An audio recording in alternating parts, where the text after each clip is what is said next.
Їхав сміттєвоз, і він такий звук видає, як сирена.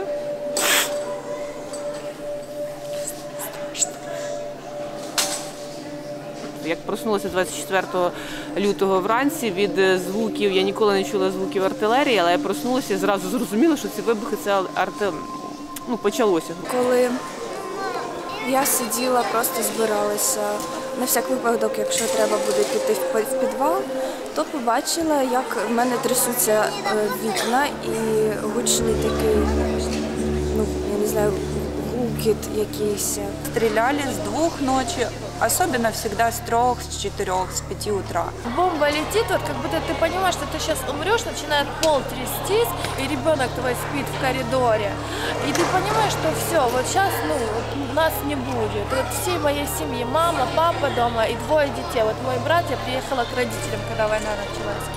И каким-то чудом мы спасаемся. И опять успокоилась, опять что-то, опять начинает стрелять, опять думаешь, что ты сейчас умрешь, берешь ребенка, падаешь на пол. З підвалу в підвал, з підвалу в підвал. Ти навіть додому не можеш добігти, бо знову лунає сирена, знову треба все хапати і тікати. При мне были обстрелы на мирных жителей. Вот обстрелы, идут обстрелы, как попадет. И между собой, видно, они стреляют, попадает на нас.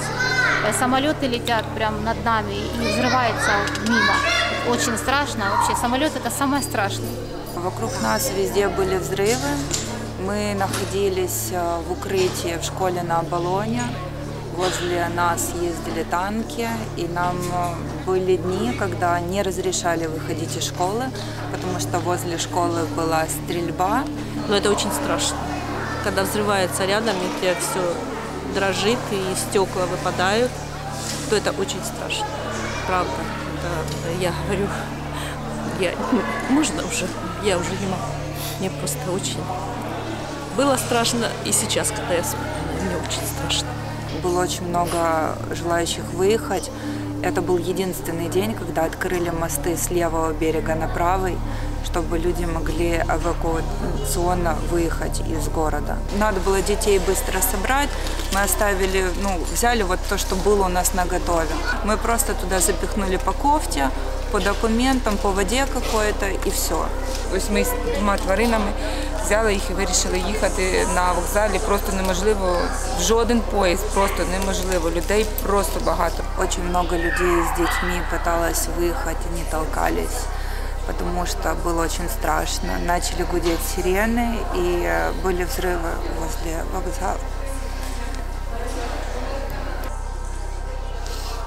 Дитина не кине чи тварину. Ми коли сіли в потяг, один чоловік побачив, що ми з собаками, каже, ти з такою усмішкою ще виїжджаєш з України. А я свого лабрадора молотком по голові бахнув і закопав. Я не можу кинути собак. Поезд стоял около 2 часов, потому что он не мог уехать из-за сирен, из-за тревоги воздушной. С Киева еле выехали под градами, еле выехали. Я спасала внучат моїх і мою дочку як могла. Я 4 доби за рулем не спала и майже не ела. Мы ехали, уже не было бомбежки, вот уже где-то со Львова. Единственное, мы когда встали в коридоре, каждый раз, когда останавливались, было страшно. А вдруг нападут и так далее.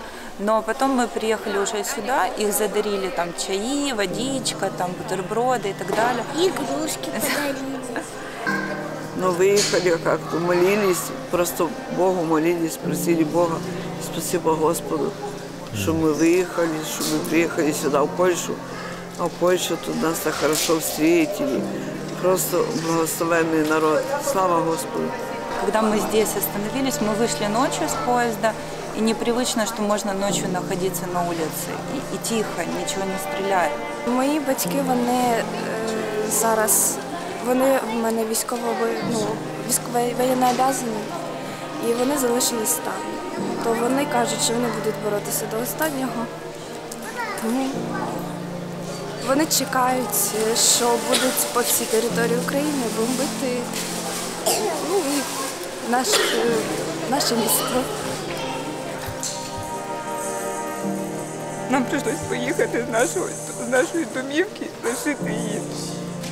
Я сподіваюся, Я дуже вам вдячна за те, що ви нас приймаєте. Я не хочу сказати, що я когось маю сидіти на голові, або ми обов'язково, і ми хочемо повернутися до себе, додому, бо в нас є свої домівки, які ми роками влаштовували. Очень сильно хотим мира и вернуться домой.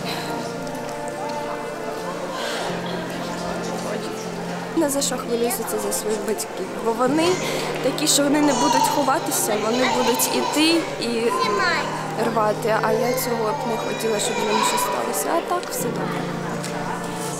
Все буде добре, і мені буде куди повертатися. Ось так. Сейчас всем сложно, и это просто нужно пережить. И просто верить в том, что это закончится. И ни в коем случае не допускать мысли, что это продолжится. Это все будет мир, мы все вернемся по домам, мы все заварим вкусный чай, купим огромный торт и будем сидеть дома. И по новостям мы будем слышать только то, что где-то родилась бандочка в Китае, где-то у кого-то день рождения произошло, у кого-то свадьба скоро. И мы будем все это делать, и никакого слова про войну больше не будет.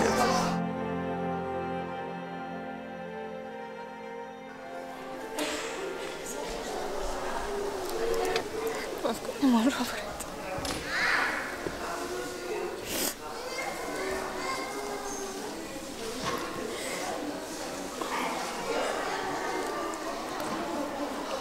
Ми приїхали з України. У нас війна на даний момент.